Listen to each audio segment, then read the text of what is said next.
Hello friends जय जगन्नाथ शुभ सकाळ आज ହେଉଛି जून मास 9 तारिख मंगलवार आसंत नजर पकाइबा आज दिन जाकर 20टी गुरुत्वपूर्ण खबर उपरे ता पूर्व जदि आपण आम चैनल रे नुआ अछंती एबे वीडियोटी को लाइक करी चैनल को सब्सक्राइब कर दियंतु एवं पाखरे थिबा बेल आइकन टी को ऑन कर दियंतु एमिति का देश विदेशर खबर सर्वप्रथम जानिबा को तेबा डेरी न करी चलंतु जिबा आजिर खबर आडको आजिर प्रथम खबर ओडिशा को जारी हला अलर्ट केरल छुईला दक्षिण पश्चिम मौसुमी वायु एने भारतीय पाणीपाग विभाग पक्षरु सूचना दियाइछि मे 26 रे मौसुमी केरल छुईबा नहीं आकलन करथिला आईएमडी किंतु यह निर्धारित समय ठारू प्राय 9 दिन विलंब रे पहुंची साधारणतः मौसुमी जून 1 सुधा केरल रे पहुंची थाए एवं परवर्ती समय रे प्राय 1.5 मास मध्य समग्र देश को व्यापी थाए आईएमडी अनुसार दक्षिण पश्चिम मौसुमी वायु 9 दिन विलंब रे जून 4 तारिख रे केरल रे प्रवेश करिछि वर्तमान ठारू प्राय 10 घंटा पर केरल कर्णाटक एवं तमिलनाडु उपकूलवर्ती सहर गुड़िक प्रबल वर्षा सहित प्रबल पवन मध्य बहिबार संभावना रही आगामी 7 दिन पर सामान्य पाणीपाग सतर्कता जारी रहिबो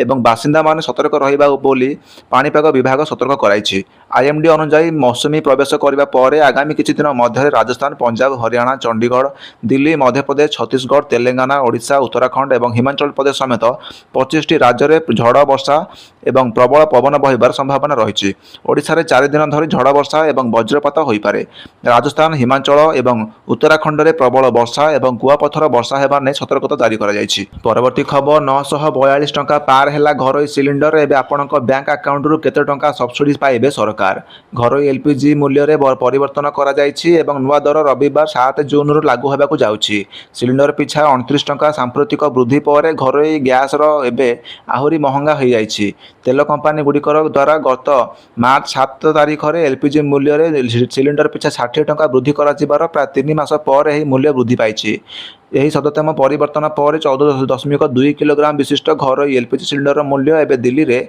942 टंका मुंबई में 941 टंका हैदराबाद में 995 टंका और कोलकाता में 968 टंका कराଯାଇଛି केवल बेंगलुरु में घर एलपीजी मूल्य सिलिंडर पिछा 915 टंका अपरिवर्तित रही मूल्य होता वृद्धि सहित एवं मनरे यही प्रश्न आसवा स्वाभाविक जे सरकार सब्सिडी को नहीं नियम में कौन परिवर्तन कि नहीं परवर्ती खबर 10,000 टंका लांच नेला बेले धरा पड़े जूनियर आसिस्टांट घर और ऑफिस विजिलेंस रेड विजिलेंस जाल में जिला शिक्षाधिकारी कार्यालय जूनियर आसिस्टांट लांच नेला बेले धरा पड़े जूनियर आसिस्टांट श्रीकांत दास एक सर्टिफिकेट देवाक 10,000 लांच नेला बेले धरा पड़ा विजिलेंस टीम धरा पड़ा पर श्रीकांत घर और ऑफिस समेत विभिन्न ठिकाना विजिलेंस चढ़ाऊ जारी रखी श्रीकांत को अटक रखी पचरा उचरा करुछि विजिलेंस टीम सूचना अनुसार बरापुर अंचल एक घर स्कूल प्रमाणपत्र देवाई 10,000 टंका दाबी करते जूनियर आसिस्टांट श्रीकांत दास एने संपृक्त व्यक्ति जनक भद्रक विजिलेंस कार्यालय अभियोग करते एक्शन मोड को आसीथिला विजिलेंस टीम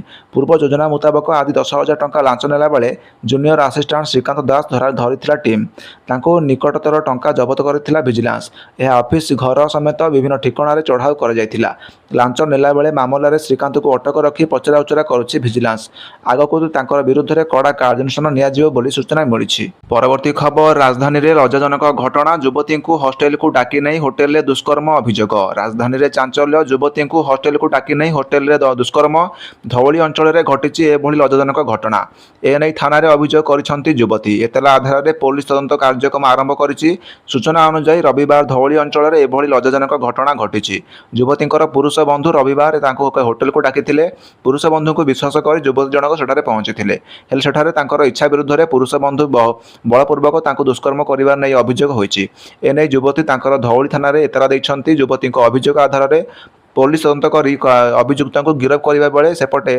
पीड़ितांकर डाक्तरी माइना होइछि परवर्ती खबर राघव चड्डा को मिलिबो एही दायित्व मोदी कैबिनेट रे बड़ पदवी मिलिबा नै राजनीति रे हइचई भाजपा पक्षरु केंद्र मंत्री रवनीत सिंह बिजू एवं जॉर्ज कुरियन को राज्यसभा टिकेट न मिलिबा पर सेमानकु मोदी कैबिनेट रु बहिष्कार करा जिबा नै कल्पना जल्पना प्रकाश पाइथिला निकटरे प्रधानमंत्री मोदी समस्तंकर मंत्रालय रिपोर्ट कार्ड समीक्षा करथिले एहा द्वारा अनुमान करा जाउथिला जे खराब प्रदर्शन करुथिबा मंत्री मानकु कैबिनेट रु बाहर करिबा किंबा सेमानकर विभाग परिवर्तन करा जिवो 2027 रे उत्तर प्रदेश एवं पंजाब रे विधानसभा निर्वाचन अनुष्ठित हेबो बोली कल्पना जल्पना चलिछि तेणु एही राज्यगुड़िकर परिस्थिति को संतुलित करबा पई भाजपा एही राज्यगुड़िकर नूतन मुह को मोदी कैबिनेट रे शामिल करिपारे 70 वर्षरु अधिक वयस्कर मंत्री मानकु कैबिनेट रु बहिष्कार करी दलीय संगठन रे गुरुत्वपूर्ण दायित्व प्रदान करिबा नूतन मुह को सुजोग देवा विषय रे मध्य आलोचना हेउछि यह उल्लेख करिबा उचित जे राघव चड्डा निकटरे आम आदमी पार्टी छाड़ी भारतीय जनता पार्टी जोग ଦେଇଛନ୍ତି।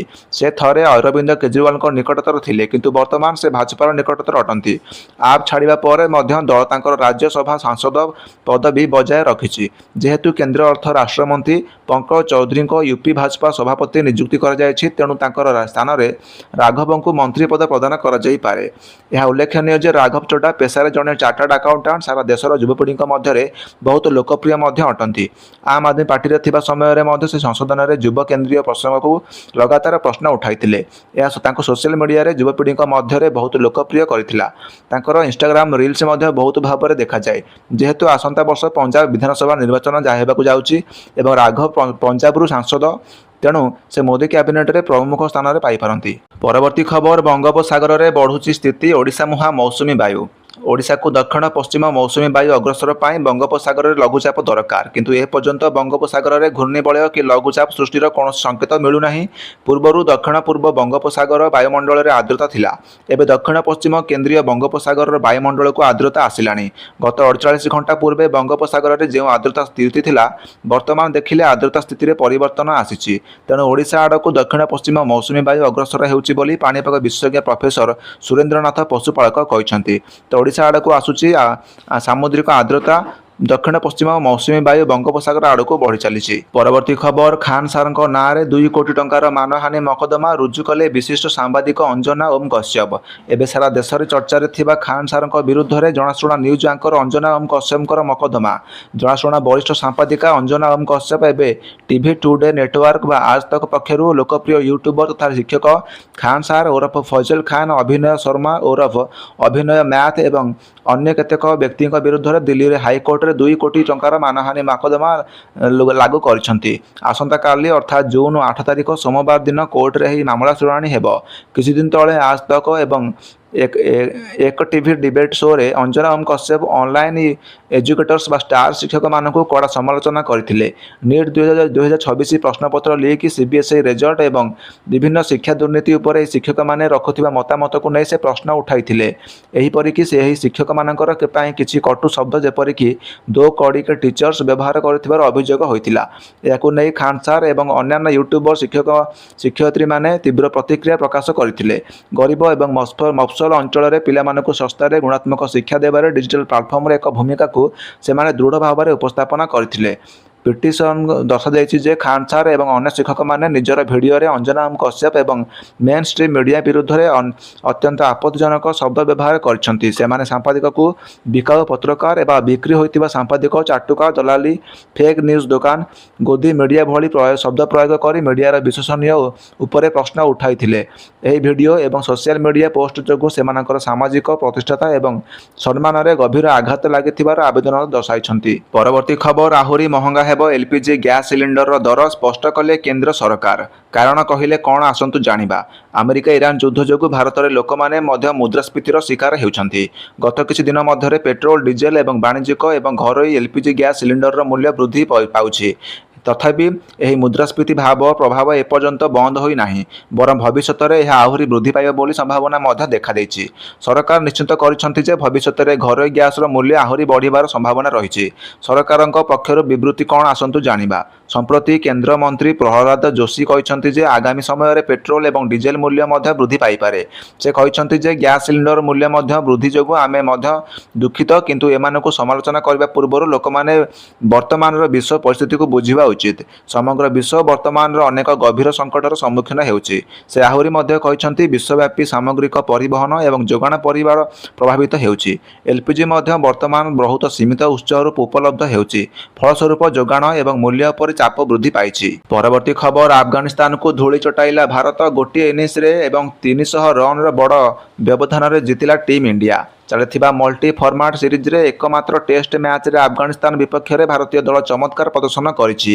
ଜୁନ୍ 6 ତାରିଖରୁ ନ୍ୟୁ ଚଣ୍ଡିଗଡ଼ରେ ମହାରାଜା ଯାଦବଙ୍କ ଆନ୍ତର୍ଜାତିକ କ୍ରିକେଟ ଷ୍ଟାଡିୟମରେ ଦୁଇ ଦଳ ମଧ୍ୟରେ ଏହି ମ୍ୟାଚ୍ ଖେଳାଯାଇଥିଲା।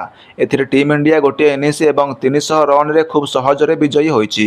ଏହି ମ୍ୟାଚ୍ରେ ଭାରତୀୟ ଦଳ ଟସ୍ ଜିତି ପ୍ରଥମେ ବ୍ୟାଟିଂ କରିବା ପାଇଁ ଓହ୍ଲାଇଥିଲା। ଓପନର ଯଶସ୍ୱୀ ଜୟସ୍ୱାଲ 32ଟି ବଲ୍ରେ 24 ରନ୍ କରି ଶୀଘ୍ର ଆଉଟ୍ ହୋଇଯାଇଥିଲେ, କିନ୍ତୁ କେଏଲ୍ ରାହୁଲ ଏବଂ ସାଇ ସୁଦର୍ଶନ ଏକ ମଜବୁତ ଭାଗିଦାରୀ ଗଢ଼ି ଯଥାକ୍ରମେ 100 ଏବଂ 81 ରନ୍ ସଂଗ୍ରହ କରିଥିଲେ। ଏହାପରେ ସୁମନ ଗିଲ୍ ତାଙ୍କର 126 ରନ୍ ସଂଗ୍ରହ କରିଥିଲେ। ତ ଏହିପରି ଭାବରେ ଦ୍ୱିତୀୟ ଇନିଂସରେ କୁଲଦୀପ ଯାଦବ ଏବଂ ୱାଶିଂଟନ ସୁନ୍ଦର ଚମତ୍କାର ବୋଲିଂ କରି ଯଥାକ୍ରମେ 4ଟି ଏବଂ 3ଟି ୱିକେଟ୍ ନେଇଥିଲେ।